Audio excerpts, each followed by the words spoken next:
Yeah, thank you so much for being here. Really appreciate your time. I know it's quite late right now. But, it's a great pleasure to be here. Thanks for having me. You appear to be like a legendary figure within the crypto or Web3 space because we hear so much about what you've done in the past. But I mean, do a lot of people know outside of the crypto industry what you do? Like, how do you introduce yourself to those people? First of all, the whole Web3 crypto space is still fairly much in its infancy in relative terms. So unless you're in the industry, you might not really know who we are, or you may have heard of the company, but you don't really know some of the backgrounds. Like you might have heard of Sandbox, you might have heard of the Bored Apes, for instance. So you've heard terms and names and maybe some celebrities that are sort of interested in the space, but you probably wouldn't know exactly what it's all about. Mm-hmm. And the way that we introduce us and what we do at Animoca Brands is that we're basically advocates for digital property rights. Mm-hmm. In other words, if you want to have a way in which you have sovereign rights over your data and can benefit from your data, mm-hmm.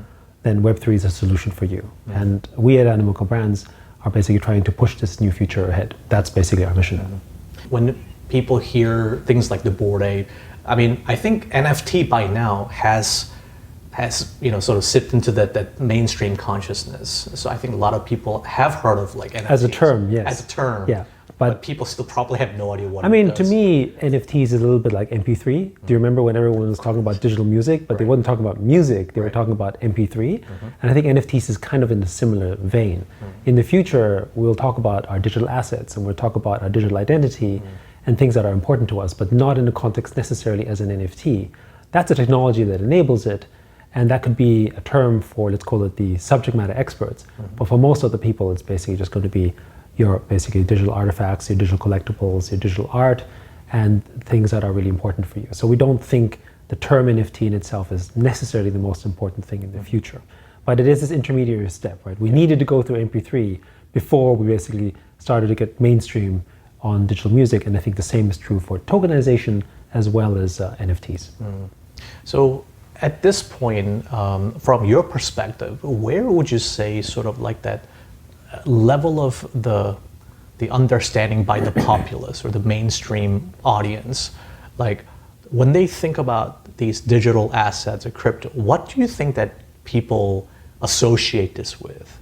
So I think a lot of people don't understand the association, and the reason why I don't think they understand the association is because they don't understand really how network effects work. So one of the powerful things about Web3 is that because we now have an ability to own pieces of the network, really, whether this is something like a Bitcoin or an Ethereum, I think most people think of it as a store of value. And that's to some degree true because you can store value on it, and it has a decentralized sort of immutable way of doing that. But what it really is preserving network properties. So in other words, up until today, you couldn't really own something that had a network property. You could rent it. For instance, if you were wanting to use the network effects of Apple or Google or Facebook, you'd have to gain access to it and you'd have to pay a fee, maybe like a 30% fee, or you have to do revenue share, or maybe you have to do activities in order for you to participate in the network, but you don't own a piece of that network. And most people are familiar with the equity concept. Oh, I own shares in a company that give me some kind of value of the business. But again, that's not the network effect, right? Like it's like trying to measure the worth of a country. You don't talk about how much taxes a country pays as a measure of profit. You talk about its economy, about the GDP, to try to determine essentially how valuable is a network of a certain country or a certain company even. And that's what basically tokenization in Web3 represents. So when you own Bitcoin or Ethereum, you don't actually own a yield generating asset per se. It has maybe a little bit. What you're really owning is a network asset that as it grows in its network properties, the more powerful it becomes. So I often give this example of, imagine if you were able to own a piece of the Instagram network or the TikTok network. That's actually much more valuable than owning the equity of the business. Because you could be a shareholder in Facebook, but it has absolutely no bearing on your impact in Instagram. Sure. But a token is something that combines the two. And it's a new asset class, essentially, that network property. And so I think a lot of people don't understand it because they don't understand network effects. If we did understand network effects, we wouldn't willingly give away all of our data and network effects to Instagram or to TikTok. The way I look at it is that every person in the world who's using Instagram is basically working for free for Instagram. They're basically creating content, they're creating data, they're bringing their friends in. And then next thing you know, they sell it back to you in the form of advertising. So the Web2 world, as we call it today, which most Web2 people don't even know about Web2, right? They just think they're living in the web. But as we define Web2, is a state of digital colonialism. Basically, it's a kind of digital kingdoms. There's a kingdom of sort of Apple. There's, I don't know. There's a kingdom of Facebook. Name the large company you want. Yep. They have basically enclosed, essentially, network effects that they own, and they get that benefit from yielding value from our data, which is the most valuable asset in the world. And because we can't hold data, we don't understand it really. Yeah. We willingly give it away. I kind of give the example of, imagine if you found oil, 500 years ago in your backyard. Some guy who knows how to make value from oil will take it from you and say, I'll clean your backyard for you and make it really nice and clean for you, and you willingly give it away, not realizing that you're essentially giving away the most valuable thing you had at that moment in time. That's how we're viewing data. Every person who shares a photo on Instagram and brings his friends into social networks is actually surrendering their network effects and the value of their data to another company that then builds so much value on top of it. I mean, remember, what is Instagram without its users? Worth nothing. What is Tesla if people are driving the cars and giving essentially the driving data back to Tesla to essentially give it its properties for self-driving cars? What is OpenAI without essentially people generating data and information around the world? Yeah. And I think a lot of people also misinterpret that. They think OpenAI gets a lot of value from generating information outside. Actually, it's the prompts that make it valuable. It's the questions you ask. Remember, even in human interaction, actually the most insightful thing isn't necessarily the information you receive. It's the kind of questions you ask to get the answer, right? Yep. And that's basically all going in the hands of a centralized platform in which we as the end users get nothing from. And that's what Web3 will solve. And tokenization is a way in which we can give common ownership, whether this is in the form of DAOs or in the form of networks, to the end user, because we can now fully and truly own a piece of the network in Web3. When do you think people will start realizing how valuable the data, like their daily activities and all the things that are giving away for free, when will people come to realize how valuable that is? When the next door neighbor is basically in a job that does that or makes money in that area or suddenly generates value from that. We can see this, for instance, in places like the Philippines. I know there's a game that we backed very early on called Axie Infinity that did really well. It's gotten in the headlines of mainstream media often for bad reasons, because people talked about the speculation, and we can talk about that a little bit, because Web3 is really an underpinning of a capitalist framework. And I think one of the reasons why a lot of people are anti-Web3 is because they're actually anti-capitalism. So I think there is a little bit of that aspect as well, which is also the reason why I think Asia is very pro-Web3, because Asia is generally very pro-capitalism. If you think about the history of Asia, I mean, most of us didn't even have, my parents' generation didn't have property. There was no capital whatsoever. Yeah. The government or whatever sort of dictatorship owned the land or that feudal properties that they had, they would just take it away from you. So we broadly benefited. I mean, we're here in South Korea. 40 years ago, the GDP of South Korea was smaller than North Korea. Yes. And look today, it's the 12th or 13th largest sort of GDP in the world. So capitalism works. Capitalism works. And in living memory, we remember that. But in the West, people don't, because one, partially they take their democratic infrastructure for granted, and two, capitalism hasn't worked for them in the last 20 years, right? If you look at the qualities of labor versus capital, if you've basically been in a labor economy, which is most of the Western world has been over the last 20, 30 years, on a sort of, a real money basis, you're actually probably making less money than your parents. That's a very different scenario from basically the Asian generation. So I sometimes sort of give the comment that the American dream is much more alive and well in Asia than it is in America, even though obviously that was the place we all wanted to go originally for that reason, right? So the point though is that it's because my friends, my neighbor, my next door guy, someone I see, they're making money from this, they're creating value, and I want to understand that better. That's how it's worked so far. And really think about it, the earliest narrative of this has been Bitcoin, right? And for those people who have known friends who have made value from Bitcoin, for instance, it intrigued them, and they go, oh, what's that? Let me learn about that, right? And then essentially you basically get sort of that social connection, and you get essentially people who start talking about it. In the Philippines with Axie Infinity, when people started making money playing games, it was small money because obviously the income is lower in Philippines. Then, in that sort of village neighborhood, people started talking, and then they all started doing it.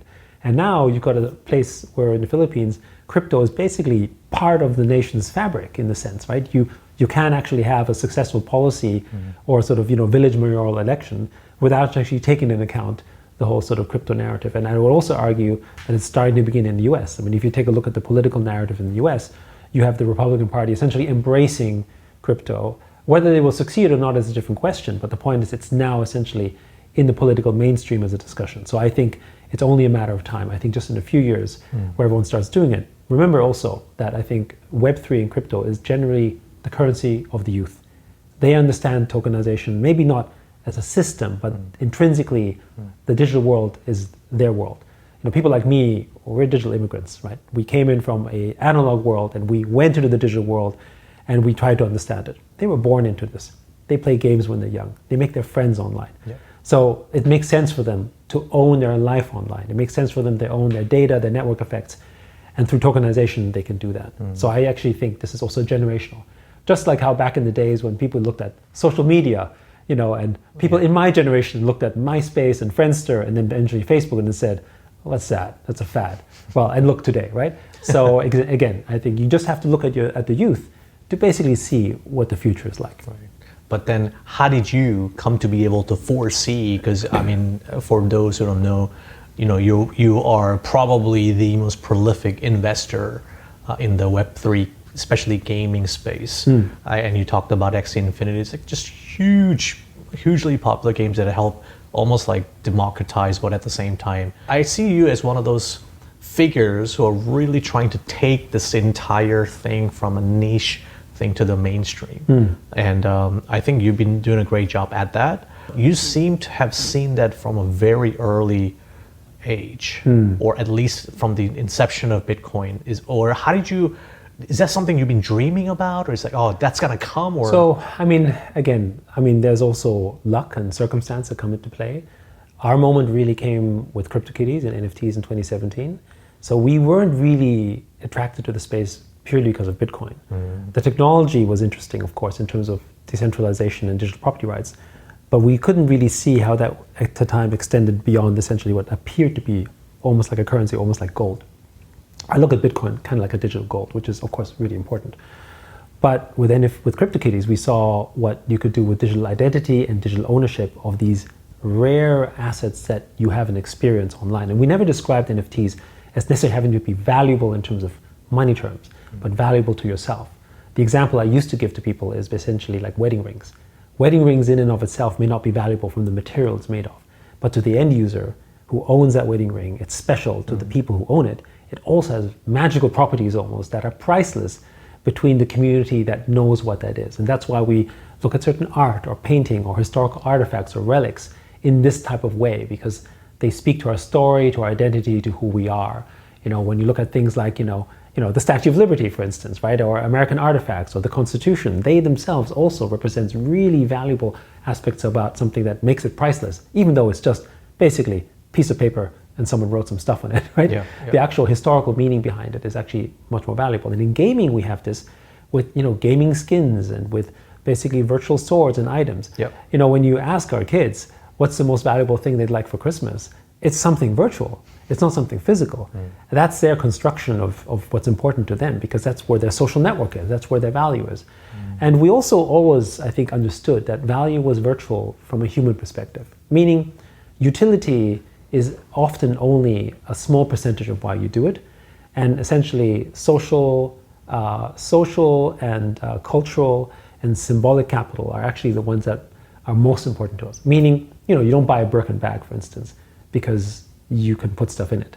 And also you don't buy a Rolex watch to tell the time, right? If we only bought things for its pure utility, first of all, everything would be a lot cheaper. We'd all be wearing clothes that look exactly the same. We'd all have one car that takes us from point A to point B, and that's it. But no, we have different clothes, we wear different shoes, we have cars in 100 different colors. Some look fast, some look big, some have leather inside. They all have different things that speak to us because we want to represent our culture, our identity, sort of our things that are valuable to us in different ways. It's also why we have tattoos, why we color our hair, right? And in gaming, we do this by having different skins. So for me, it was an understanding, having been early in the gaming world, that this is something that we always wanted, but we never could. And in fact, here in Korea, one of the largest, it was shut down, but one of the largest marketplaces existed for essentially trading what was back then illegal gaming goods. And they were illegal not because they were sort of black market in that way, but because the gaming companies who owned these digital assets and were renting them to the players didn't want that trade to happen. So they shut them all down. right? And that's actually something that was already a multi-billion-dollar industry. Or World of Warcraft, when basically there were people playing in China making gold and selling them to American players on eBay in this very sort of clumsy way. That basically, to us, it was natural that people wanted to have essentially some form of these digital items, and gaming was the natural way to get there. That's what got us into it. But I think the other thing for me is I'm a child of the 70s, so I've been around the block, and I basically grew up in Europe. And my mom used to work in Eastern Europe, basically in East Berlin. And so when I visited her, I saw another side of the world, which was essentially true communism, right? And that basically gave me an inkling as to what wasn't good. And I grew up in a socially democratic environment in Austria, which was basically, you can't even talk about money, right? I mean, and it's still like that in Europe as well, right? Yeah. And then I would go to America, which was then very pro-capitalist for the most part, and everyone just talked about money. And then I moved to Hong Kong to set up an internet service provider, and there it was basically capitalism overdrive, right? It was, probably Milton Friedman's wet dream, basically just sort of establishing itself. So I saw these cycles. I also saw the problems that capitalism in overdrive had as well. And that's why that history, my own experiences, building tech companies, making investments, looking at startups, and also being in the gaming world, I think that confluence of things gave me essentially that sort of inspiration as to why sort of digital ownership is so important, starting with gamers, but now broadly saying that actually everyone should have digital ownership. I mean, it sounds to me like you really understood from an early age, maybe because of your background and your sort of cultural influence, you understood human nature. One of the conversations I was actually having I speak to, by the way, a lot of interesting people, sure, including maybe North Korean defectors, with even some North Korean spies. Yes. And they understand communism, yes, and how it really goes against human nature. And what blows my mind is that in Western culture right now, where like young college students all of a sudden all like Marxists, yes, like looking, yes, thinking that socialism or communism is like the way to solve this capitalist problem. I'm like, so history, really? As the saying goes, history doesn't repeat itself, but it often rhymes. And I think what you see here is that, the problems. So when Marx first defined sort of the problems of capitalism, and remember, Marx, he advocated obviously for communism, but what is communism? It's really the abolishment of property rights overall. Essentially, his vision was entirely different. But he did say that in order for us to move to a communist society, we actually have to go through capitalism, and we have to be disillusioned effectively by capitalism as to where its effect were. Because remember, he was basically born at the time of the Industrial Revolution. We're talking about child labor. We're talking about people essentially working in coal mines in like destitute conditions. Right? That's what he saw, and he saw these problems. And the world isn't quite that way. But also his sort of, let's call it diagnosis, which is communism, wasn't the right solution. But I think a lot of people are enthralled by it because they say the things that he diagnosed about capitalism were true before and they're true now in terms of the problems when you have monopolistic practices take place as we see today. However, the solution is absolutely not that, because you only have to look at history to see where that got us. And that's the reason why in Asia, for instance, I mean, people talk about China and say, oh, but isn't China communist? Not at all, right? I mean, China is way more, basic capitalist than probably any European country in the world, the United Kingdom probably included, right? Yeah. So I think people over here understand that and appreciate that. But in the West, essentially, they look at that and they, I remember going to America where capitalism was, maybe even worshipped to the point where, hey, you made money, good for you, right? And I want to be there as well. I can succeed in that. But I think today it has sort of disappointed people. It made, most people couldn't participate in. For instance, just think about the cost of going to college, for instance, right? These things become unattainable to you. And so that essentially creates the problem where people feel disillusioned because they just don't feel they can get there. And I do think that's a problem that needs to be fixed, but I actually think Web3 can fix that. And the reason why I think Web3 can fix it is because the problem is that in the West, not enough people are actually capitalists. If most people were capitalists, they would be investors. They would own equity. They would own forms of property, but they don't. And that's because we don't teach it in school. Our children don't learn about money in, up until, university? And then your first experience? Not even university, right? Unless you study economics or something. And then what's your first experience with money? most of them is student debt. Yep. Right? So I mean, just think about that. Your first experience with money and financial systems is a form of indentured servitude, where you basically have to pay back a loan for, sometimes decades, right? No wonder people are saying, hey, you need to forgive this loan, this is not right, all that kind of stuff, because it feels unfair. And of course, with COVID, with QE, with essentially inflation, all these factors combined have essentially sort of made the rich richer and the poor much poorer. I think I read a stat that something like $40 to $45 trillion of new wealth was created essentially during and post-COVID. They all went. 2/3 of that went to the 1%, right? Yeah. And so of course we have a problem. But in Web3, everyone can become a capitalist and capital owner, because when you own just a token, you're part of the network. So whether it's having owned Bitcoin years ago, whether it's owning Ethereum years ago, right? As these networks grow, you can benefit from the growth as you participate in these networks. That construct doesn't happen anymore in the West. If I want to benefit in an overall economy outside of a job, what do I buy? Can I buy a house in New York? Good luck, right? You can't even have a way of getting that kind of fractional ownership. That doesn't really happen as a way. You can have, for instance, just think about the constructs of companies. I think Apple, which is one of the biggest companies in the world, I think they have 80 to 85,000 shareholders, which is a big number. But think about how many hundreds of millions of people in the world use Apple products, right? Yeah. None of them are shareholders. Almost every one of them basically is a user and essentially is a customer, right? But in Web3, you can imagine a future where 1 billion people are token holders, meaning 1 billion people can be owners of a network and derive value from the benefits of that network, right? That's basically what's now possible, which you couldn't do before. You can't administer, 1 billion shareholders in a company. That doesn't work. But you can administer millions of token holders or 1 billion token holders under one DAO or under one sort of ecosystem, right? And I also think the future is going to be essentially these decentralized community-owned organizations. Blockchain has shown the way in the sense that look at Bitcoin, look at Ethereum, look at Ton, look at Solana or Mocha or any one of these sort of token ecosystems. They're not actually owned or governed by a single entity. They're basically owned by the community, and they're basically driving them. And the combined market cap today, despite its small number of users relative to the world, in the Web3 world, basically is about $2.1 to $2.2 trillion. So, of course, lower than the market cap by, of Apple or Facebook, but roughly the market cap of companies like Amazon, right? And if you were to take Web3 as an industry, it would put it amongst the top 10 largest businesses in the world. So again, I think, we're early, but we're going to get there. One of the things I question sometimes to myself, but I'd love to hear your thoughts on this. So during the Web 2.0, which was the internet era, right? Right. And everybody was supposed to participate in this beautiful democratized model. Now information is available to everybody, right? So, but then I think about human nature, or even like, Jordan Peterson say that, there has to be like a hierarchy just forming. There's always, like a Pareto principle maybe, where it doesn't matter whether things are decentralized or not.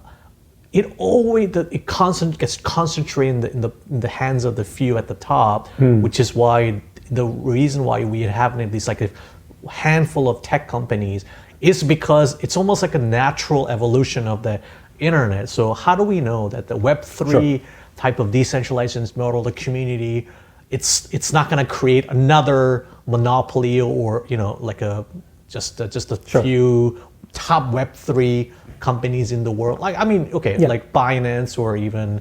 Would you say that they are sort of a centralized exchanges where they have no place technically in this decentralized world? Well, so if you look at a company like Binance or OKX or Coinbase, hugely successful businesses, but they are centralized players in a decentralized ecosystem. Right. So I would put them as a critical part of the puzzle, but no matter how large they grow, at the end of the day, they're part of an ecosystem that exists because of its decentralized ethos. Because if we only existed on the exchanges, which is of course not what they want as well, then the only purpose for Web3 is essentially trading, right? Yeah, which is not the case, right? We use them for all sorts of things, for data provenance, for identity solutions, proof of ownership. Bitcoin, broadly speaking, is a good example of essentially owning your digital property that is away from centralized exchanges as a form of storing your value, at least at minimum, right? So that's sort of a very simple but very basic example of that. But the reason why I think Web3 solves this, and let me just go back and talk about what you would describe as Web 1. Web 1 actually was that vision, right? That everyone could put content on the internet And think about the internet today. It actually is decentralized. It's the platform that's built on top of the internet that's not. So Apple or X, potentially, even though they want to fight for freedom, and Facebook and so on, these are all obviously places where you can have censorship and we have controlled networks. But TCP/IP is not. The broad internet still remains free. The issue was that when we started creating the social web, where we started being able to write to the web as a community and add this value, we lacked the infrastructure where we could write data in a scalable way that was community owned. So people wrote it into a private database. And back in the sort of late 90s and early 2000s, actually many of those private databases were sort of creaking under the weight of all the value and data that was coming through. They couldn't even create value of that. It was really only when AI and machine learning sort of had this breaking point around mid-2000s where they could start actually creating value from the data. So it took a while for that evolution to happen. Compute power had to first catch up. And then, of course, people centralized the data value and the network effects around them and started to realize that data was that moat. But in Web3, you don't have a classical data moat because it's like open source, meaning that when I put something on a token network, it's entirely permissionless. This is the big difference. For instance, I could create a lot of value in the Instagram network, but then how do I take my data out and use it somewhere else? I can't. And what's valuable, what people don't understand, is it's not the data in and of itself that is valuable. It's what the data created, right? Essentially, you gave the resources to give, Facebook advertising Meta, or gave OpenAI essentially chat Meta, but they don't give you that value back, right? They might say, here, take your photos, bye-bye, right? But actually, they've already taken out the value, and essentially, it's like wringing the cloth dry and sending you back essentially the rags. That's basically what they're doing because we don't understand data. In Web3, network effects are permissionless. That's really important to understand, meaning that how Ethereum has all these other chains, right? You've got basically L2 solutions like Polygon, or you've got Immutable, or you've got Parachain, Eigenlayer, you've got Ton or Solana, you've got all these other ecosystems. 5 years ago, people talked about Ethereum killers. Nobody talks about that today. Because essentially, they realize that Ethereum plays a role, but in reality, what it's really doing is, because there's a shared network effect amongst them, we can pass liquidity across and we can pass value across these chains as if the networks were open. So my vision of the future is, if that's true, as we see in Web3 for network effects in tokenized infrastructure, where all the networks interweave themselves, imagine what the future would look like if the networks of Apple, Facebook, TikTok, and all those companies actually were open and permissionless. And they would then just be able to interweave with themselves through third-party intermediaries. That's actually what Web3 is. That's also the reason why value in Web3 is so accelerated, because you essentially have sort of no limit to the speed and composability of network effects. You can compound network effects. But in the Web2 world, you can't do that. So I think of essentially Web3 as its value chain in the tokenization is like open source for code. And today, think about, you can't build a software company without using open source because you can't compete with the inherent network effects of open source. So that's how I see it. And really what Web3 is doing is opening up the data properties to the world in that kind of open source-like manner, where essentially I can sort of use the network properties from the data that was generated, from the network effects, from the community, and then build from there. So I don't think that's possible. I don't know if for instance, about OpenSea, right? It's a very popular NFT marketplace. It used to represent 90 to 95% of the market. But because it's built on chain, all of its customer profiles were essentially open. So it allowed other marketplaces to come and compete. And at the end, the marketplaces that won more market share were the ones that were just better at what they did at that moment in time. So they took market share, and it was not possible for OpenSea to build a monopoly effect around what they had because they were basically building on chain, right? I mean, if Amazon's data profiles were public domain, then any other platform could target essentially Amazon customers and say, hey, you just bought sort of this, red blender. So I have another red blender for you that looks, nicer or better or faster or cheaper, or I give you a credit if you try the product. That's basically what Web3 provides today. They call this airdrops, right? They call this essentially sort of token farming, but in effect, that's what it is.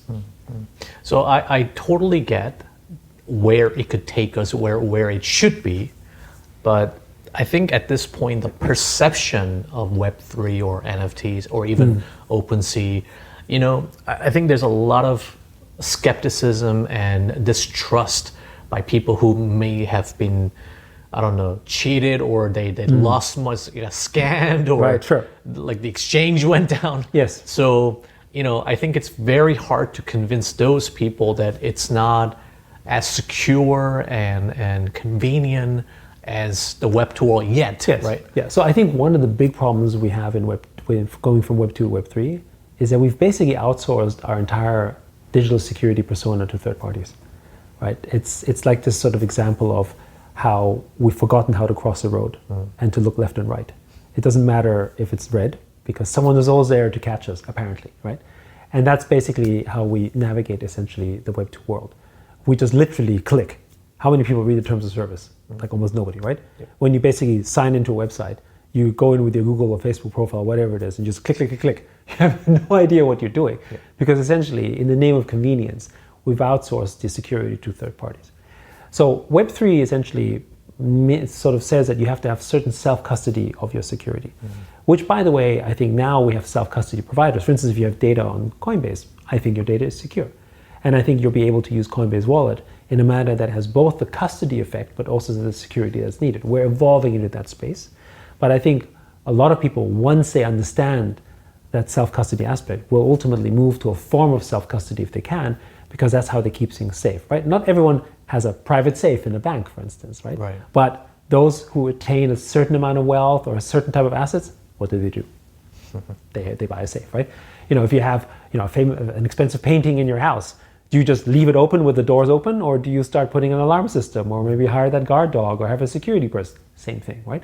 So once you have a certain amount of capital that's worth protecting, then you move towards that self-custody sort of perspective. Self-custody is what we do every time. We don't keep our doors unlocked, right? We have security around, right? We hire people to protect us. We keep our precious assets safe, whether it's in a third-party place or in our own homes. So that's really what we need to do in the digital world. But to the point of skepticism, I think, as I say it again, in Asia, I think the skepticism is far, far less. In fact, when you talk to people around the street, there might be people curious, at worst, but, at best, they're either trading, they own crypto. I think I heard a statistic here in South Korea. I think 60% of youth under the age of 30 basically only have crypto, right? They don't even have regular stocks, as it were, right? That's their native sort of asset that they're familiar with. So again, I think it's very natural for those people. So I think that's just an evolutionary side of things. Right. And for the people who want to understand it, now you have BlackRock and Van Eck, and you've basically Fidelity and all those guys basically having Bitcoin and Ethereum ETFs, and eventually we think other forms of institutional tokenized sort of Web3 ETFs coming out. So again, people are getting exposed to the ecosystem. And notice also who are the ones driving these changes. It's often the younger guys in the organization that are saying, hey, we need to do this because it speaks to them. So again, I just see this as an evolution. I think the challenge, as I said earlier in the West, is the tension between those who are actually capitalist-minded. I think they're much more open to it, which I think is, you can speak to the American perspective. The Republican Party is generally the capitalist party, you could say, right? And, pro-business, less taxes, all that kind of narrative. And so therefore, unsurprisingly, pro-crypto, versus, basically the other party, which seems to be more negative around this, which has a totally different narrative. And so I think you will have that divide that I think comes around essentially really belief systems rather than just specifically around crypto. I think the same people who are sort of thinking that crypto is scammy will also say Wall Street bankers are scammy. They'll also say people with lots of money are scammy. They'll also say, look at Bill Gates and Warren Buffett. They're doing some weird stuff, right? I mean, all the conspiracy theories that are out there for those billionaires that they're going after is basically to say you're doing something controversial because the wealth that you obtained couldn't have been obtained on clean hands, at least from their perspective, right? So I think they're kind of in the same category. But also imagine how jarring it is for someone who has been laboring for 20 years of their life, and then some kid next door basically gets lucky with owning some crypto and buys an expensive house next door. That's a problem, right? That's again, and it's not to sort of admonish or anything. It's just to say that in human nature, to I guess Jordan Peterson's point, right? It's not to say I don't agree with the whole idea that we all want to be apex predators, that type of thing. But I do think that we seek for respect, right? If you go like a Maslow's hierarchy, you want to sort of get to ultimately a form of self-actualization. And the way that we do this is in forms of cultural, symbolic, and essentially social capital. So you don't need to have necessarily money, but you need to have respect. For instance, if you're a professor in university, you're not going to be necessarily a billionaire, but you have respect in your community because you have very strong symbolic capital, which then gives you opportunity for other areas as well, right? Sure. And I think that's basically sort of the scenario. And we also own our own domains. Like for instance, I look at collectibles. Why are we collecting not just baseball cards, but Pokemon cards and coins and all sorts of weird stuff, and people collecting old shoes that, remember 20, 30 years ago, these things weren't a thing, because we're building our own symbolic capital within our sort of social groups. A bunch of people come together and say, Pokemon cards are valuable. I think they're great because I was a child, I liked them. Then they build value around that community in that construct and build respect within that. So really the value of a collector is not third parties outside. Like some person who doesn't own a Pokemon card will go, that crazy dude spent $100,000 on a Pokemon card. Okay, whatever, right? But the person who does care about Pokemon, that's like, whoa, that's great. Kudos to you, great respect. And I only really care about what that guy says. Yeah. Same with paintings, same with Birkenbags, same with whatever brand of leather shoes you want to have, or Hermes or LVMH item. It's exactly the same thing. We build our own sort of identity constructs. In the Web2 world, we do this in chat groups. We create Reddit subgroups. We create sub-communities.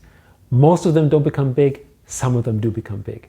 And then they become the leaders of those communities, and they get that respect. So I would argue that what we as humans seek for ultimately is respect, cultural and social capital from our community. And that is just one of those ways to do it. And in Web3, we can now embed with it an economic value because we can enumerate its value, which we do with collectible items anyway every day. Would you say that one of the fundamental human needs, or like the way humans operate, is also the fact that they inherently want to do something good, and want to create value, but they also want to capture some of the value? So for example, I could totally see an argument that it's great that everybody wants to have a decentralized and everybody has respect, and it's great for the community, but maybe for the creator, they really want to, like the same way that Web2 company founders go on to become billionaires, right? Because that's how much value they gave the world. Therefore, even if they were to capture some of it, they become extremely, not just be respectful, but they also accumulate a lot of wealth.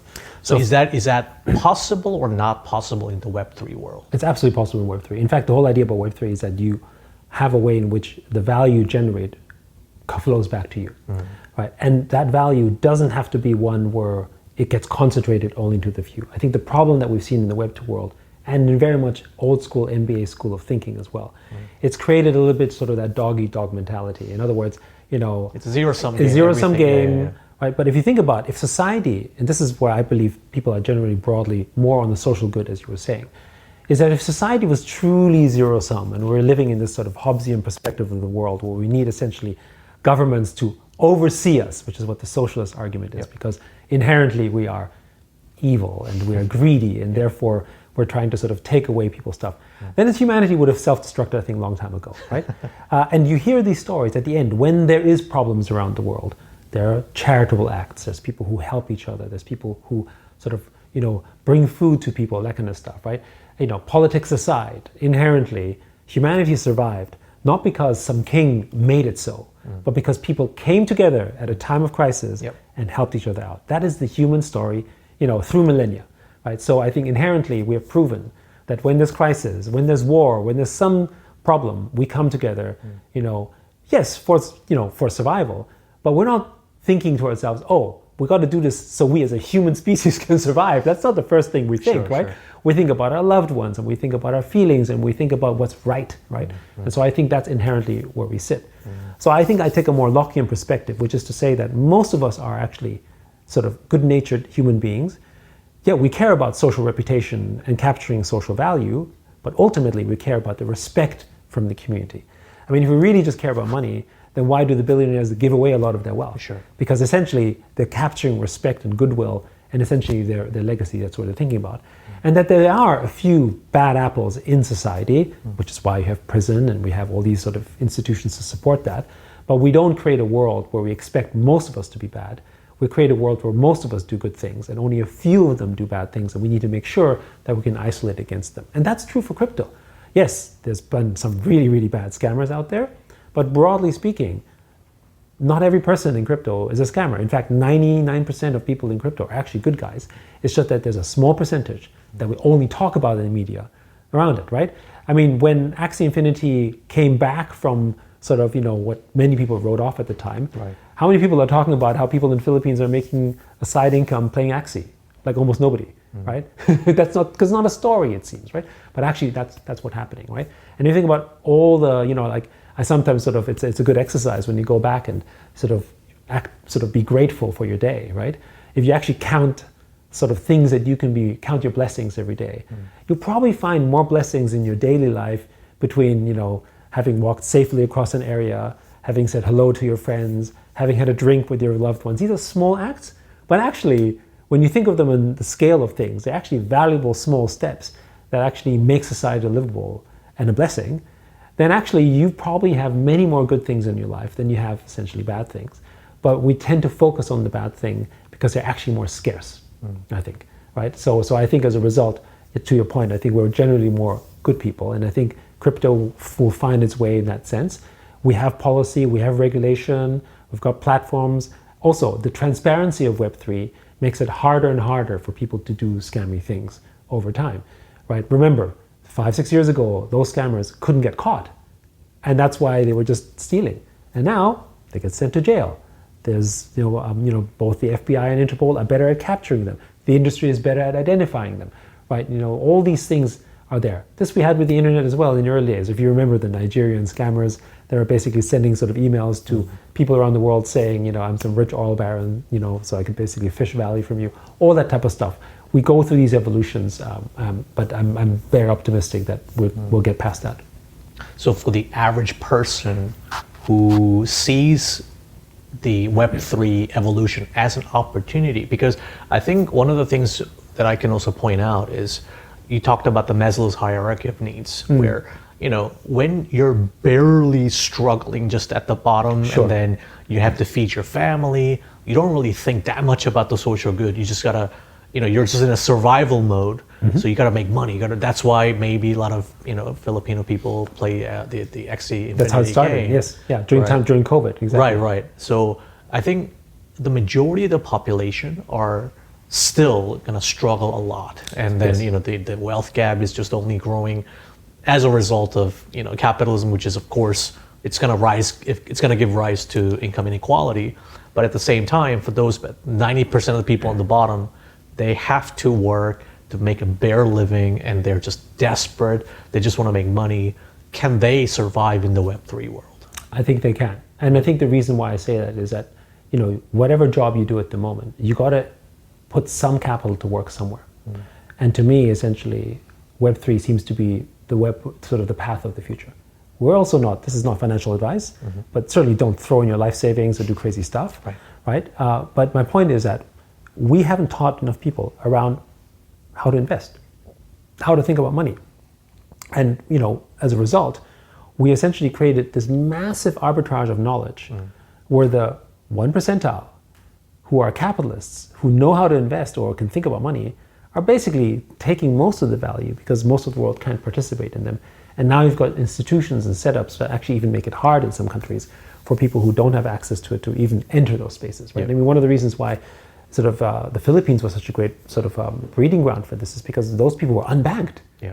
They didn't even have a bank account, and they were making so little money that how could they even enter the financial world? Oh, a crypto wallet and essentially some tokens got you started, right? And I think that's how it begins. It is true that a large part of the world and growing are essentially being more disenfranchised, and they can't move up the ladder because they're just worried about the capital needs. And one of the things is also how do you get there? And I think this is where Web3 is also interesting, because actually Web3 is a new wealth class. I think a lot of people forget that the entire Web3 ecosystem is majority people who don't come from money, right? I mean, you don't have to just in America, take a look at what's happening in Miami, for instance.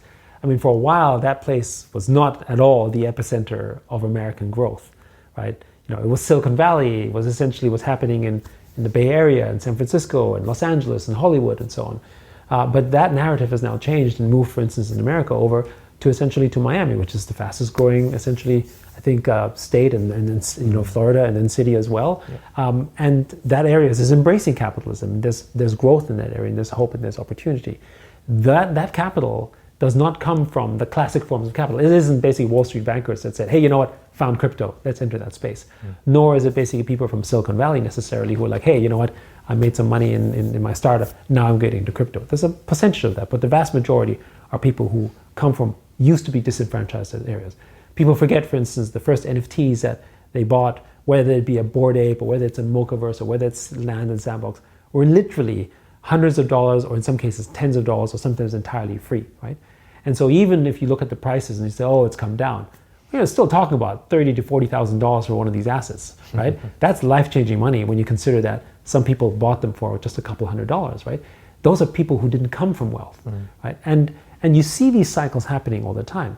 You know, when I was younger, you know, that was Silicon Valley, right? I mean, you know, they were the ones disrupting Wall Street, coming in with their T-shirts and essentially sort of, you know, their raw water and other things and yoga mats, basically, sort of disrupting the world of suits and ties, essentially in New York. And now you have this new wave, basically, which is the people from Web3 who are coming in with their tattoos or whatever it is that are coming, you know, but actually disrupting, in some ways, the Silicon Valley elite, right? So in some ways, it's a classic sort of tale of essentially class struggle as old as a story of humanity. And you're saying it's still at its infancy. Absolutely. Which means that there's just still so many more opportunities, and, you know. It is. So I look at Web3 very similar to Web 1, actually, the early days of the internet. Currently, we're kind of in the year, I think, 2000, 2001. That's how I look at it. And so the reason why we at Animoca Brands basically not just build in the space, but pursued an opportunity to invest broadly, is because I think of it a little bit like, how would I have played the internet in the benefit of hindsight in the late 90s, knowing what I know today? And that is to invest broadly, to grow the ecosystem, and to essentially, you know, participate in it in as actively a space as I can. And that's how we basically built the success from, you know, a lot of people don't remember that Animoca Brands in 2018, we were $10 to $20 million public company. That was our market cap. Before today, you know, we're basically a $5 to $6 billion company with billions of dollars of assets. That's because essentially we looked at the opportunity of Web3 and realized that could be groundbreaking. But, you know, how do you play a space that is so early in the cycle? You can't bet on one thing. You have to basically broadly participate in the market as a whole. And there's many ways to do that. You could just buy Bitcoin or Ethereum if you want to play it relatively safe. Or you can basically, you know, take certain bets in certain other areas if you wanted to. That's basically what, if I had done that strategy, you know, in the 90s, then, you know, what companies did that? SoftBank, for instance, right? You know, from an investor perspective. Or, you know, if you look at Tencent, one of the biggest gaming investors in the world as well, right? I mean, so that, in some ways, we're not really reinventing the wheel. We're just taking the benefit of hindsight, the experiences that we've had, and reapplying them. As I said earlier, right? History doesn't repeat itself, but it often rhymes. It's really good to hear that still it's so, because everybody's thinking, oh, it's too late. Web3 is just now. There's only a few 100 million people who in the world. I think in the whole world, there's maybe, they say there's 300 to 400 million people own crypto, but the vast majority owns them in centralized exchanges. So that's really just people holding assets. Actually, the DeFi space, the decentralized space, is probably tens of millions of active users, maybe 80 to 90 tops, right? I mean, that's basically how the internet was, 30 years ago, 25 to 30 years ago. And so if you believe, as we do, that billions of the whole internet will become Web3, then you've basically got 6 billion people to go. But more importantly, and this is where we think it's more of an impact, what Web3 does, it empowers the places that Web 1 and Web 2 could not. Web 1 and Web 2 can't reach in the dark corners of the Philippines or in Africa. Because even though you can get internet and you have a mobile phone, you can't transfer value because you don't have a bank account. So people forget that there's still billions of people who are unbanked. How do you bank those people and bring them into an ecosystem?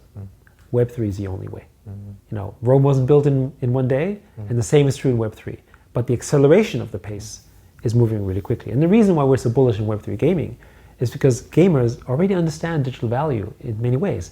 They treasure their skins. The value of the coins inside the games are important. All these things matter. They already are building reputational and social status inside their games. But how do I expand that status beyond that one game? Again, decentralized infrastructure like in Web3 is the way to do it.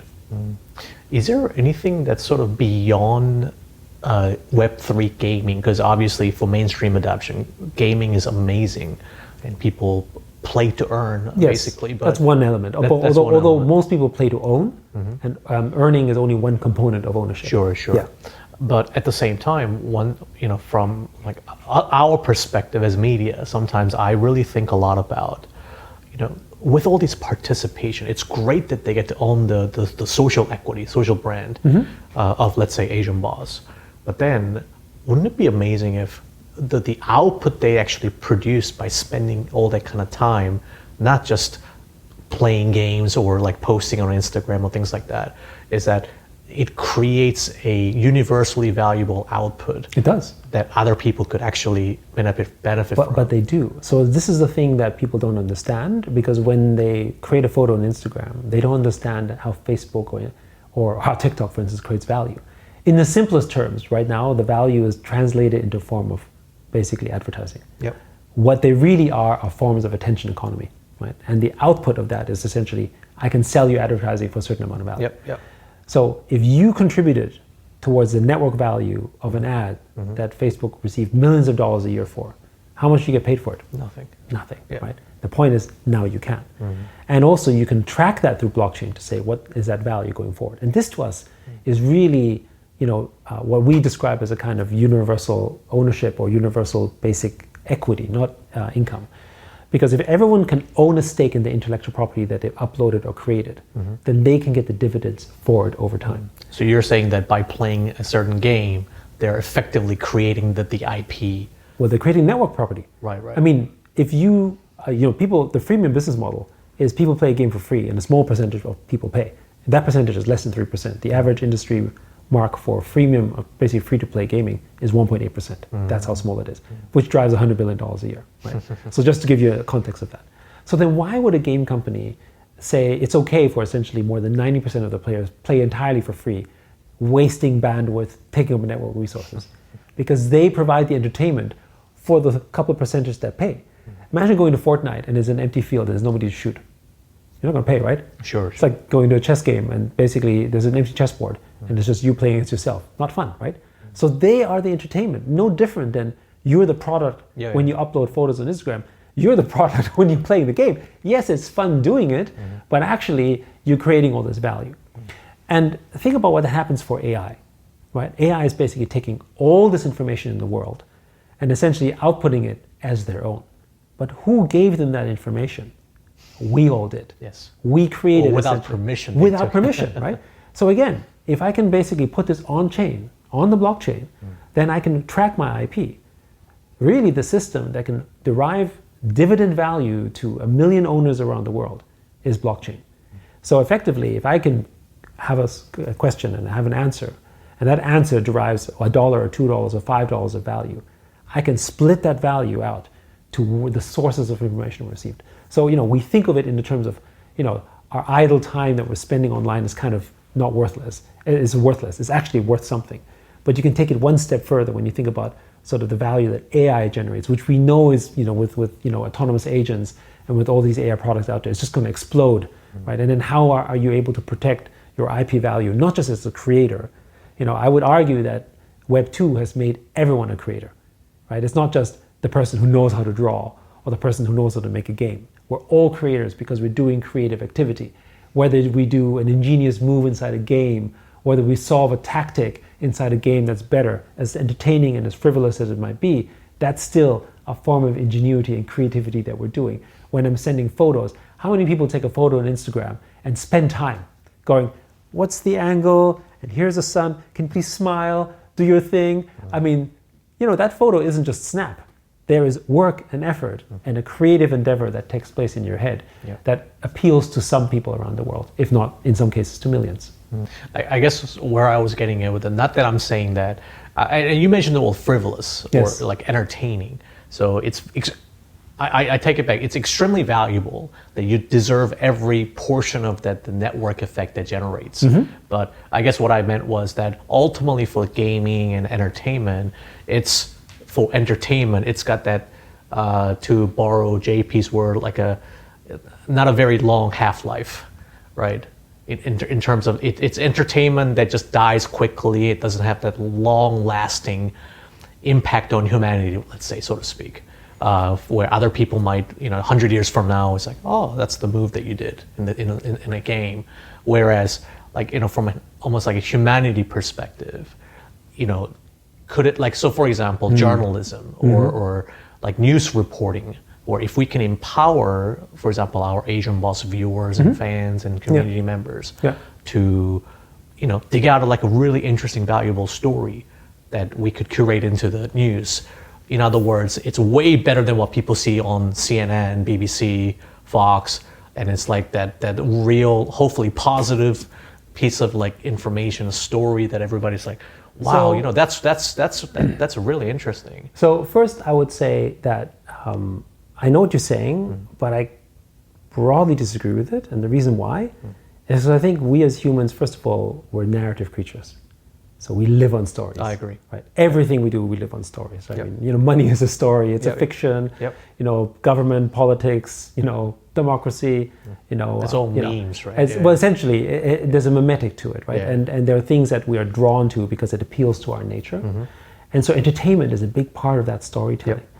So I would argue, for instance, the frivolity that we think of when we look at Hollywood actually has changed the world. That's true. America's soft power isn't because the military is there and they've got the US dollar. That's powerful. It's because Hollywood basically sent the whole world a message about freedom and liberty and individualism and American values.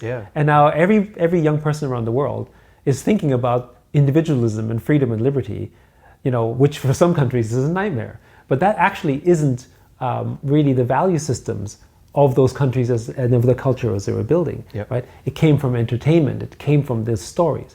And when you think about some of the most ingenious designs that came from us as a human species, music as an example, or cave paintings. I mean, think about it, right?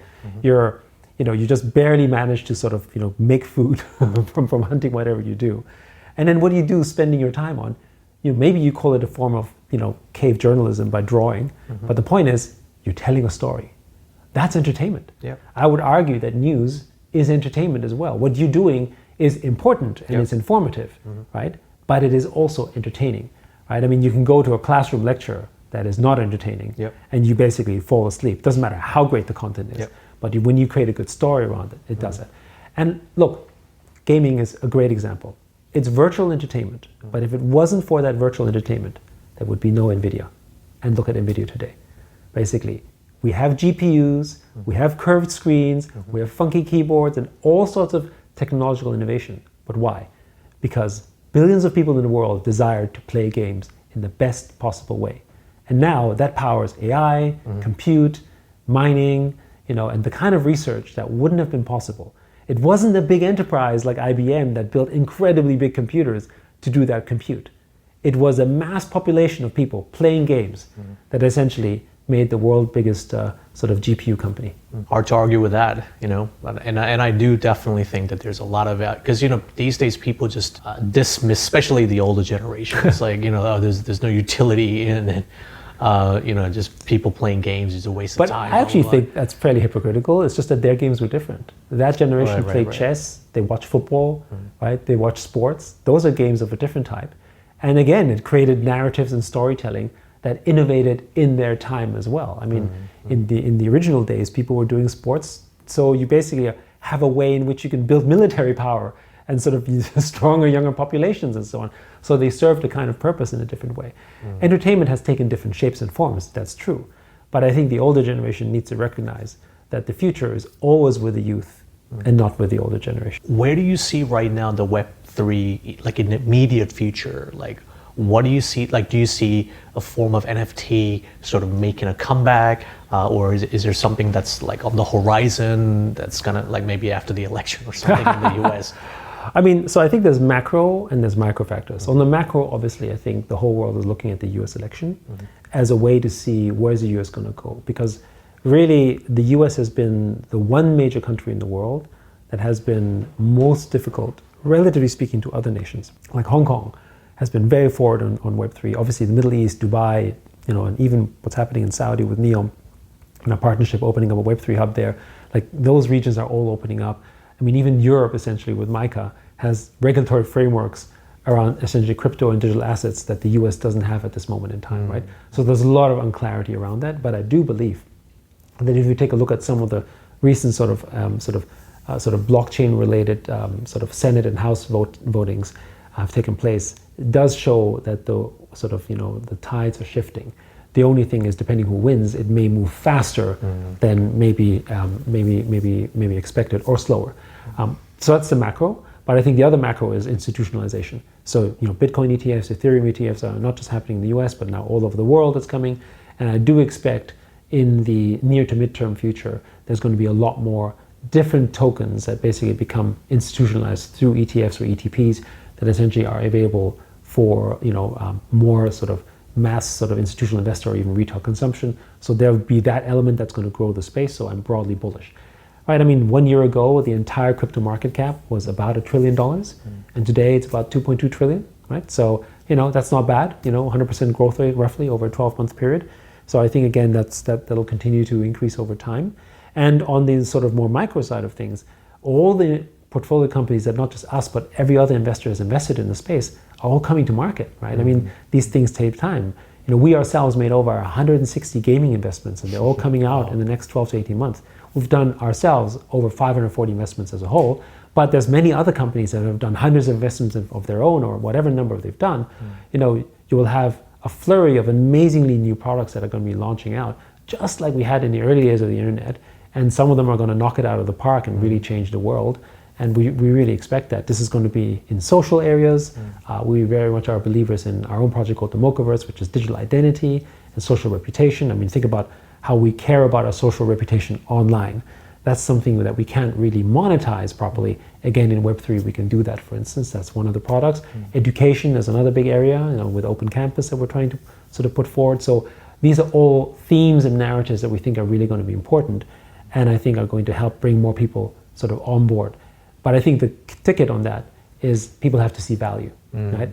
And people didn't just post online because they wanted to do it for free. People saw that, hey, as a journalist, I could be heard more, which might give me better economic opportunity maybe somewhere else, whether it's through sponsorship or job employment. It doesn't have to be a direct benefit, right? I mean, you might have 1 million followers on your Instagram.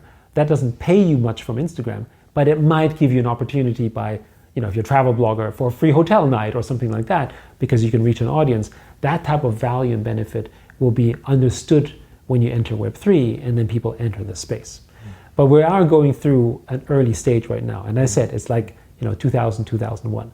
So similarly to, for instance, when you look at sort of what some people might call the ridiculousness of meme coins that are emerging everywhere, for instance, right? And you would call them funny, stupid, silly, frivolous, whatever you will. I think they're very similar to chat groups and chat rooms and sort of IRC channels back in the early days of the internet, right? They were mushrooming up everywhere. What were they doing? They're all capturing attention. The difference in Web3 is that an attention might have a monetary value. But again, 99% of them, will fail because you won't capture that attention and you won't build the communities around them. But some of them will, right? And that's the same that happened in the early stages of Web 1 and Web 2, and now we're just doing this in Web 3. And then once we get to that next level, what do we do once we obtain a certain type of wealth or a certain type of economic capital in our societies? We look for that cultural capital that's meaningful, right? Today in the physical world, we buy Birkin bags, we want to own a fast car, maybe a Lamborghini for some people, a nice house, a neighborhood, something like that. In Web3, that's NFTs. So do you expect NFT to almost come back on its own, or is it going to be like a new buzzwords that everybody's all over going to start I mean, talking about? I think, as I said earlier, I think ultimately the word NFT will have to go away for it to become truly mainstream. Right. However, I think we're going to hit a couple more waves where NFTs are the thing, where people say, "Oh, look at that NFT that was sold for $1 million again," right? Or look at that thing that someone bought. It puts a spotlight on essentially something that has digital value and awakens people's imagination and creativity around that once more. And I think you go through these waves. I mean, people used to declare Bitcoin dead, I don't know how many times, right? And how many times they said NFTs were dead. And then actually, NFTs are still doing about $500 million to $1 billion of sales every month. That's not a dead industry whatsoever, for instance, right? From that lens. It's just not being talked about in the mainstream. Exactly, right? People don't talk about it. How people don't talk about Web3 gaming or what's happening in the Philippines or what's happening with the Ronin ecosystem with Axie Infinity and Pixels and other games in those ecosystems. They're not talking about it because it doesn't make the headline news, because it's maybe not as interesting. But actually, it's because it's not that interesting that it's actually growing nicely and stably over time. When the dot-com bubble happened in 2000, 2001, people stopped talking about the internet. And then, boom, social media came out, right. And you actually had MySpace, and people were like, "What's this?" And then Friendster, and then Facebook, and the whole narrative basically just came back again because actually people were using it, and that's the fundamental. More people are growing into Web3, more people are using it, more wallets are being opened, and used around the world every single day. The one thing that we can definitely say is that it's growing. Just talking to you makes me think that Asian Boss, given our fundamental ethos, should be a Web3 company. Just because we've been training so many of our citizen reporters and journalists want to be, and then we give them the platform. Yes. It's just that first of all, whenever we talk about it, it's like, so you're going to become like a scam artist. Yes. And then, and also one of the things that, because we were quite at one point serious about tokenizing our community, whether you call that creator token or community token. Yes. And everybody's like, you guys could be the first to make that perfect use case or utility. Yes. That's not just security, but at the end of the day, I really couldn't find ways to overcome the speculative forces of the market, especially if literally people start, then that's when I become the bad guy, right? Because it's then people lose everything. So I'm like, well, but I was told that if you have a loyal community and people still hold on to it, but then these giant speculative forces, we are powerless against that, right? So how do you actually prevent something like that from happening? So you just said the word, you said community. Right. So the strength of the community, and if you know that you've built a strong community, are the ones that uphold the values of the network. And it's a little bit sort of when Kevin Kelly first described this whole concept of your 1,000 true fans, sure. Right? It's an extension of that. When you have your 1,000 true fans, which could become 100,000 or 1 million, actually that holds the basis of that ecosystem. So in the early days, Bitcoin was very volatile. And today it's volatile, but you know what? It's holding a certain base. Why? Because it has I guess you could call it hundreds of thousands, if not million true fans, right?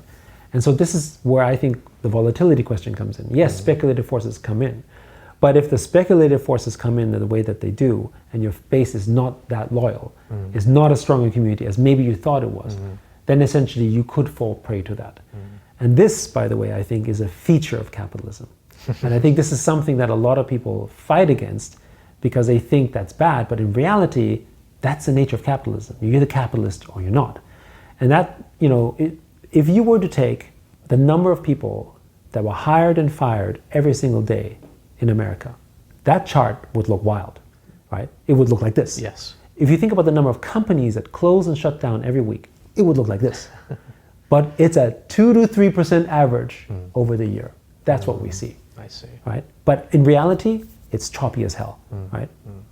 And that's what basically crypto puts out to the world. You put out a token, there's no 9 to 5, right? There's no weekend breaks. Right. It just basically puts out capitalism raw in its nature as to what happens. And capitalism, to me, volatility is a feature of capitalism, actually. And to me, capitalism is essentially a sort of representation of change, right? If you have a capitalist system, then you can see what works, what doesn't work. If a company fails, then the innovation didn't work, or the company was not competitive anymore, right? If we didn't have capitalism, you wouldn't have Tesla, or you wouldn't have Google, or you wouldn't have Apple, you wouldn't have any of these companies that are driving innovation forward.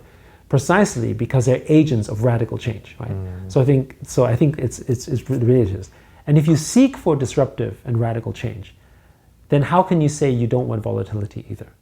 Like, to me, that's actually a paradox, right? And there are countries in the world who seek obviously stable growth, and they manage it.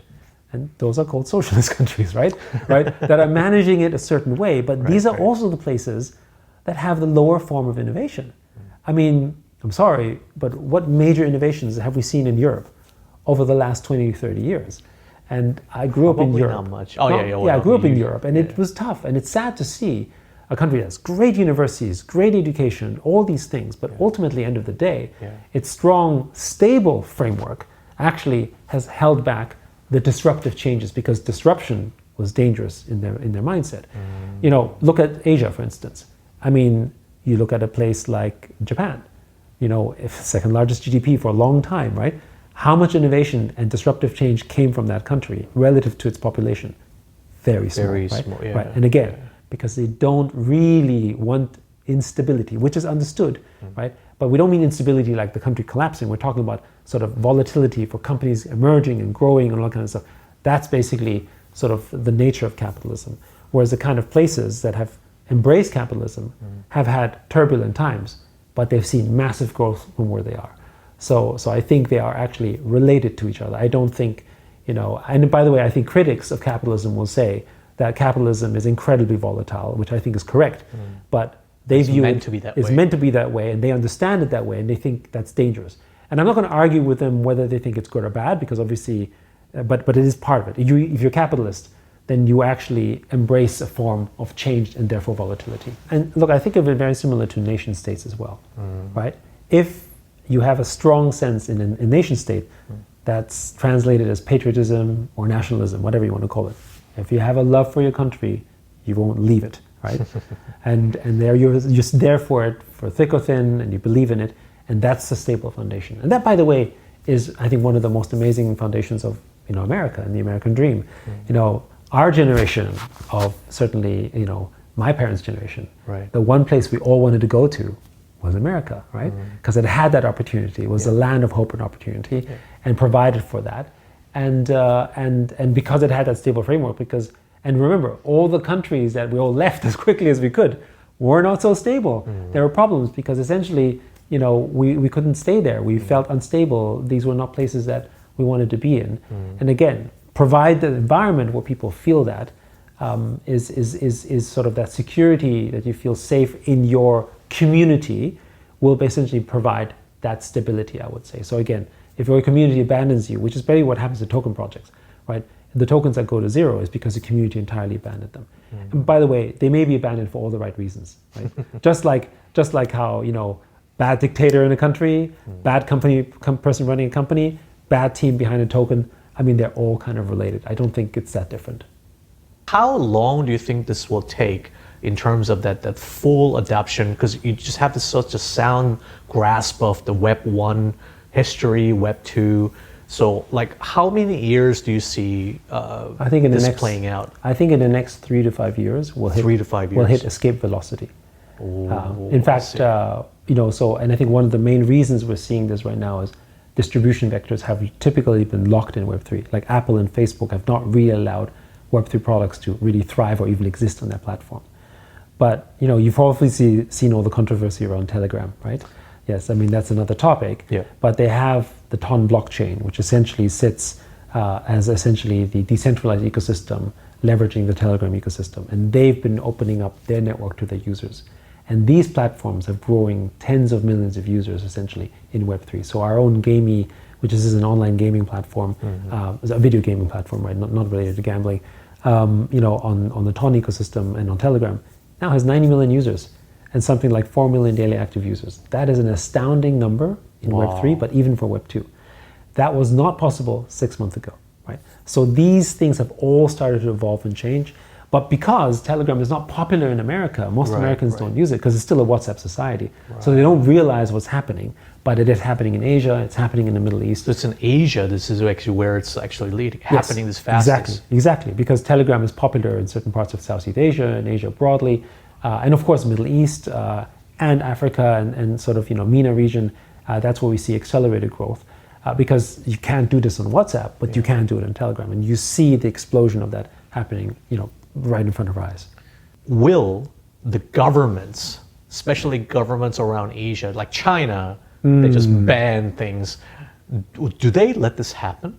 So, a good question. Yeah. So first of all, why do you think Hong Kong has become essentially a Web3 major center? The government has embraced it, right? I'm part of the Web3 advisory task force advising the government, to see about Web3 strategies and growth. Right. They have a Web3 fund, right? The financial We're talking about the Chinese government. Yeah, well, I mean, Hong Kong is. Hong Kong government, basically, I would say Hong Kong can't do anything without really getting the blessing from China. Yep. And that's because Hong Kong has always played the financial intermediary for China, right? So you don't have free trade of currency in China. So why would you imagine that you can have free trade of crypto in China? That's not the answer, but you will do it through Hong Kong, right? So Hong Kong is that sort of environment to do that. We ourselves basically are participants in a stablecoin project together with Standard Chartered that essentially has received HKMA a sandbox approval. So we're going through that work as well, for instance. So that's happening in Hong Kong, right? And Japan has been incredibly forward on Web3. I mean, they have an NFT white paper, they have a white paper on DAOs, the governments have basically pro Web3 ministers. There's a whole bunch that's happening in that space as well. Middle East as well. Obviously, Philippines, Southeast Asia are also broadly pro crypto. What are the themes and thematics? Well, one, de-dollarization is definitely a big one. Right? When you think about sort of how the dollar has been weaponized, it's not to say that they want the dollar to go away. They just want to keep it more honest. They want to have a system that can counterbalance it a little bit. And basically, sort of crypto and digital assets is one way of doing it. Right? The second one is many of the countries in Asia, and frankly Europe should be as well, but in Asia, actually completely missed out on Web 2. Think about all of the national security implications when your country is dependent on its infrastructure by WhatsApp, Facebook, LinkedIn, Microsoft. Remember what happened when Microsoft went down? The whole world lost its communication infrastructure, right? But also, most people sometimes forget that both Australia and Canada, not so long ago, in fact, Canada, I think it was just maybe earlier this year, had a spat with Facebook on news. And guess what Facebook did? They cut them off effectively, right? Right. I mean, the idea that an entire democratic country would lose its free press because a platform says no, that's as dystopian as it gets. Now imagine if you're a sovereign country somewhere around the world, doesn't matter if you're Asian or if you're MENA or whatever, that is one hell of a threat, right? Yep. So again, one big narrative around Web3 is we want to make sure that that can't happen to us. And if it was truly decentralized, actually that kind of censorship can take place, or you build something that's in your national interest. I think those are some of the other areas as well when you think about consensus mechanisms that blockchain can build as well. Point is that Web3 is very important. I mean, Xi Jinping put Web3 and blockchain in his policy agenda. The Prime Minister in Japan put Web3 and the metaverse in his policy agenda, for instance, right? So it's very much a big thematic in Asia. And it'll probably be a while before we see an American president do that per se, or it depends who wins, but either way, there's a clear reason behind that. So I would say governments are broadly positive. Of course, there's caution, there's regulation, there's safety needs, no question. But remember, when countries regulate crypto and Web3 and digital assets, they're actually legitimizing it, right? The moment the regulator comes in and creates a safe haven framework, actually that's when you know that it's safe for people to participate broadly as well. So I think of it generally as something welcoming. At the same time, they want things to be decentralized, but just in their favor, right? Because the government they want to be able to control, obviously, their population or the citizens. No, I don't know that that's true for every government. Of course, there are governments in the world that want to control, but I think that broadly speaking, I think most governments are happy for a certain form of, basically freedom and privacy and self-custody, all these things. I mean, does the government really care what's in your safe? Does the government really care, for instance, what you purchase every day? No, they don't, and they shouldn't. And I think most governments will agree with that principle. It's more about if something bad happens, do I have a way of getting to you? Right. And I think that's true in the physical world as it is in the digital world. And I think what a lot of people sometimes don't appreciate that actually in blockchain, if someone does something bad on chain, you can see it. And then ultimately you can trace it back to some form. So in that sense, if you do something bad, actually it's worse. Whereas if you do something bad on a closed platform, the closed platform has to give you the data, and there's some problems around that if it can't give you the data, or maybe they're not even set up in a way where they can do that. So again, I would say Web3 and blockchain is actually a more scalable long-term solution. What would you say to, especially young people from Asia, who, as far as we are concerned, we are seeing a lot of like hopelessness. They're still trying to go for the traditional job that's going to disappear. But then, even in Korea, they just go nuts on trying to get into college and then go work at Samsung or whatever. And they still think that's the path forward.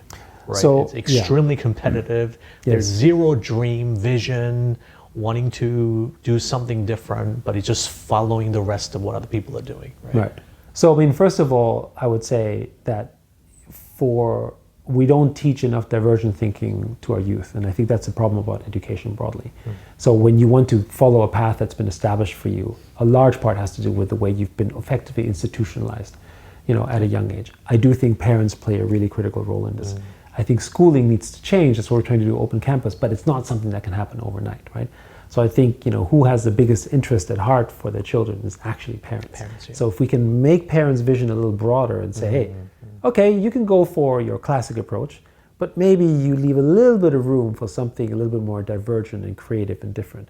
And I don't mean STEM and STEAM. I mean, that's obviously one element of it. Right. But I think more around sort of things around sort of, money and value and sort of, creativity, broadly speaking, being different around stuff, I think is really an important quality. In fact, there was an interesting study by George Land and Bethany Jarvis back in the 60s. They used to do this kind of work for NASA to basically determine whether a scientist was, or an astronaut was essentially divergent in approach. Because, when you shoot someone else on the moon and shit happens, then there's no rule book that says when problem in moon, then do this. Someone has to be really creative to figure out a problem back in the 60s and 70s when you're in space, right? So they did a version of that test, followed children from the age of 5 to 15. You can get that research online. Wow. And then they also did a test for those who were 21 years of age. And I forget the exact number, but I think it was somewhere between 91 to 96% of kids under the age of 5 that basically were able to solve the problem divergently. And by the time they were essentially 15, that number dropped to something like 8%. And the adults at 21 years of age was 2%. Should you homeschool, especially if you're at your level? Well, it's not so much about the homeschool. It's the fact that, and this is part of the body of the late Sir Kevin Robinson's work, said that schools kill creativity. His really popular TED Talk essentially sort of applied some of that research in his work to say that there was a problem around that. And it is to say that we're actually, as humans, born creative. We're actually divergent creatures. The system just teaches it out of us. And you think about a number of people who are entrepreneurs, it's single-digit percentage. Those are the people who are divergent, the change makers, the crazy guys as we call them. But maybe in reality, we're all just crazy guys. We just have no way of doing that. And so I would say that the answer to that is you have to preserve your creativity and your divergent thinking as much as possible as you can at a young age. And I think for young people who obviously, are not in primary school, but obviously maybe going to college or whatever, I think look at the future and look at what young people are doing that are giving them hope and opportunity. And that is Web3. That is the place of doing it. I mean, if you're a young person and you were engaged in the internet in the late 90s and up until 2010 to whatever onwards, you would have had a better trajectory than if you're working for a bank, for instance, right? And I think the other thing also is sometimes being too focused on sort of groupthink isn't helpful either. Especially in Asia or Asian culture. Yeah, but I think the reason why people seek those jobs aren't only because of money. I think they seek it because it represents symbolic capital. Yes. Right? Oh, I get to work at Samsung. I don't care how much you get paid. Oh, it's Samsung. I remember in Hong Kong, that's what they have for banking. Yeah, if you work for JP Morgan, or if you work for Morgan, or Goldman Sachs, right? It was like, you work for Goldman Sachs. That's really good. You could have a higher salary at some smaller company. Didn't matter. It was Goldman Sachs, right? So that symbolic capital is what we seek. But I think the question maybe they should ask themselves is, do they want to be free? And if you work for a large platform, maybe that's not the best way to really be free. Beautifully said. I think we'll leave on that note. But thank you so much for your time. I think, your clarity and the way you explain things, it just I think a lot of people will be able to get what you're saying, and your message should resonate with a lot more people. So, we hope to be able to talk to you again. Thank you. As things progress, so you can maybe keep us updated. Yes, thank you. And the one thing I will say is, like with anything you start, you got to study it, right? So, I mean, thank you for the time and being able to share, but don't take my word for it. Yeah. When you go out there, before you do anything, do study it, do learn it. I sometimes tell people it's like buying a car. Even if you don't spend as much as a car, right? It's like buying a car. You don't just go into a shop and buy a car. Some people do. But most people study it and train on it and iterate and look at research, and then they make that decision. I would say take it with that same approach. But thank you very much for having me. Well, thank you. Thank you.